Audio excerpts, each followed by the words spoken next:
That's about the crypto world. Let's get back to the equity world. CenturyPly boards, that's the stock on our radar, reported a good revenue and EBITDA growth in its Q1 earnings. Keshav Bhajanka, the executive director of the company, is joining us now to take a few questions. Keshav, good morning. Thank you so much for joining in. You have given us a guidance update for different segments.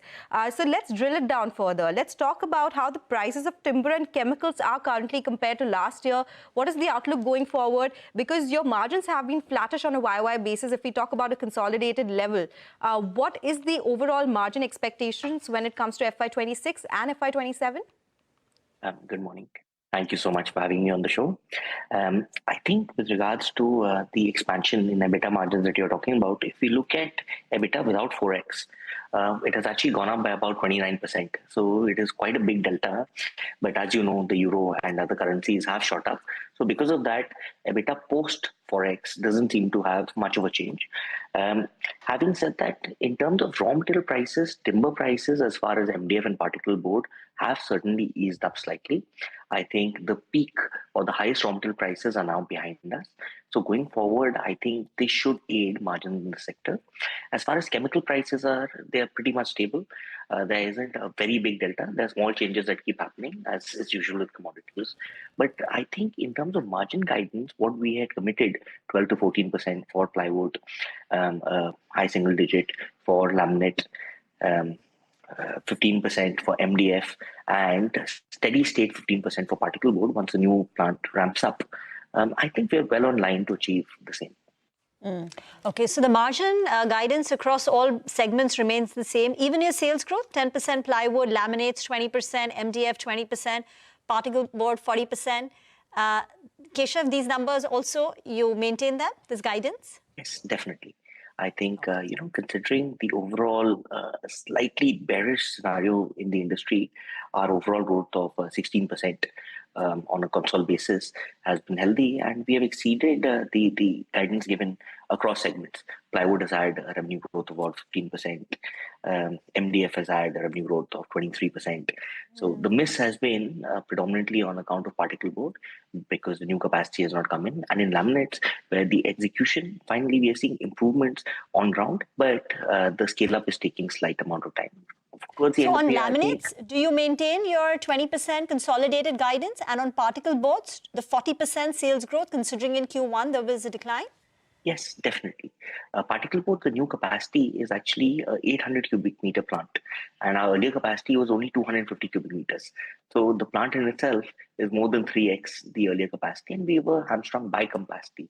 So I think particle board will not be a challenge. In laminate, so what is the capacity utilization on the new plant? Sorry to interrupt. And what would be the incremental revenue? The new plant, as of now, has just began operations. 27th of June was actually the date of commissioning for the new plant. At peak revenue, the new plant should have a 500 crore plus turnover potential.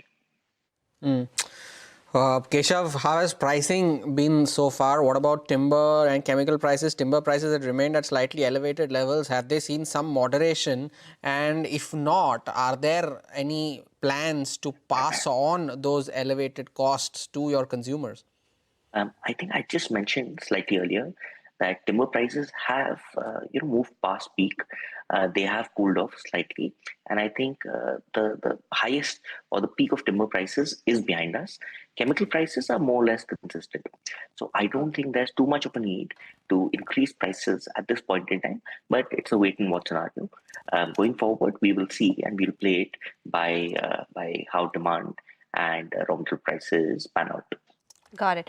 Keshav, you do have capacity utilization which is coming in from new plants. Any other capex plans that you have in place? What would the balance sheet look like in that case? What's the updated debt right now? Currently, our only frozen capex, large frozen capex, is the new plywood plant in Hoshiarpur. That plant will have a capex of anywhere close to 100 to 150 crore rupees, and it is likely to come up within H1 of next year. So that is the only large capex that we have planned. We have nothing substantial that has been approved by the board yet. Yes, there are discussions for other